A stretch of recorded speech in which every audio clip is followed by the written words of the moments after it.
kind of dreaded watching this one. Something just about it just made me say, hey, I don't really think I'm going to like this one. I don't think I'm going to like Topaz that much. I don't know whether it was just the long runtime, just way too much happening, or me just not like not me not liking espionage that much. Just it just rubbed me the wrong way. John Forsythe stars as American CIA agent who hires a French operative to travel to Cuba to investigate rumors of Russian missiles on a spy codenamed Topaz. The first draft of the screenplay was penned by best-selling author Leon Uris, but Hitchcock was reported to have called it unshootable. Samuel A. Taylor, writer of Vertigo, was hired to rewrite the script from scratch. There are two completely different endings shot by Hitchcock. In one, Granville escapes to the east, and the other, Granville is killed by a sniper. Hitchcock claims that this was one of his experimental movies. The plot, in addition to the dialogue, was revealed through the use of colors, predominantly red, yellow, and white. Hitchcock was reportedly to have said that this one did not work out. I don't know. Okay, let's with espionage. It's got to be done in the right way. Like a man most wanted or most wanted man. That's a good one. You know, like a defector or whatever. I don't mind defectors if as long as it's entertaining or you just keep it concentrated in one area. That's the thing that I've noticed. I mean, it's directed well, it's acted well. And what was going on with what was that? The Bay of Pigs and the Cuban Missile Crisis. Yeah, that was some real stuff that was going on. Here, it just feels it's just like too much going on. And yes, I know it is you gotta pay attention to this, but I was still going on, but it just jumped all around, just way too much. It just felt like it was seen. It's like, okay, let's get this French operative. It's like, okay, here's the American, here's the French guy. This fam is like, okay, let's introduce the family on these two operatives. One of them is going to go back to New York, and then the Frenchman is going to join them. I'm like, okay, and then it's just I don't know. It just felt all over the place, and eventually we do get to Cuba about roughly 45 minutes in. That was very entertaining. There's the one guy who's in charge, and when the Frenchman is when Devereaux is trying to get in French, he goes through one of his contacts, and there's a very interesting scene where it's tense because the person is trying to get all the information, and he's got a little camera. It's distracting him by saying, "Here, I'm going to take some more pictures of you. You stand there and wave to the people. That way you can show that you care about them." And that scene is tense, and even with the chase that's going after, it's really intense. It's frenetic is the word, but it's done right.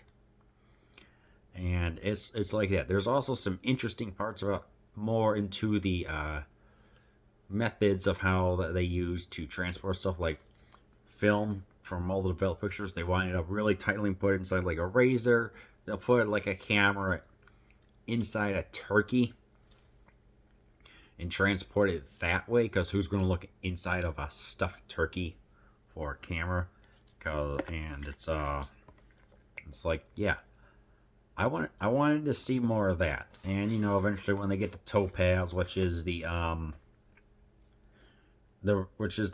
French ring that is delivering information to the Russians about the missiles they're going to be built on Cuba, and it was fine. Eventually we get to the third act where there's the mention of one of these guys named Heinrich. That's just French for Henry, of course.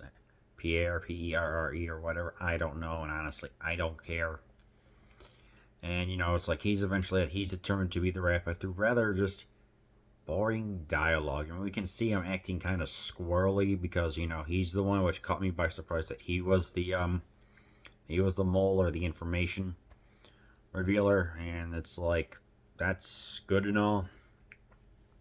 It's just the fact that the person who wrote the first draft or whatever, saying, okay, here you go, Alfred, and Hitchcock didn't like it.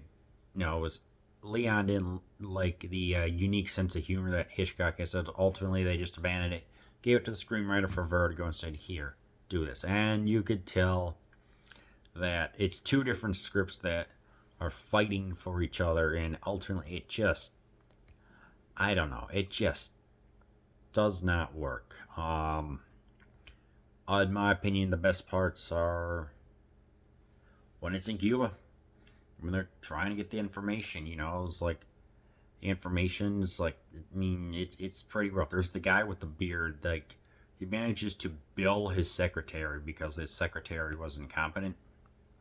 He's got an intimidating presence, even like it's like with all the spy work going on when he comes around, and you could just tell that I think that's played by John Vernon, if I'm not mistaken. He looks intense. I liked him. He was actually a good villain, and really the only thing that saved this movie from being a dud. So unfortunately, I I don't know. Maybe I just don't get this one. There's always that chance because this is the 13th freaking Hitchcock movie that I've seen, and they're starting to get a little, and it's starting to test my patience a little bit. But at the same time, I'm going to try and get this done. So I don't know. 6 out of 10, maybe. There's just way too much going on. There's some interesting stuff, but ultimately this one just kind of didn't do it for me. The last two remaining are, it's like, look, here's the guy right here with Juanita. This guy looks interesting. I wanted more of him. So ultimately, yeah, family, yeah, what was this? Family plot and friends, yeah, the last one. So yeah. I mean, if you want to see if you want to see like what it was for all the espionage of Cuban Missile Crisis and international relations between the French, America, and Russians, I guess maybe give Topaz a watch, maybe.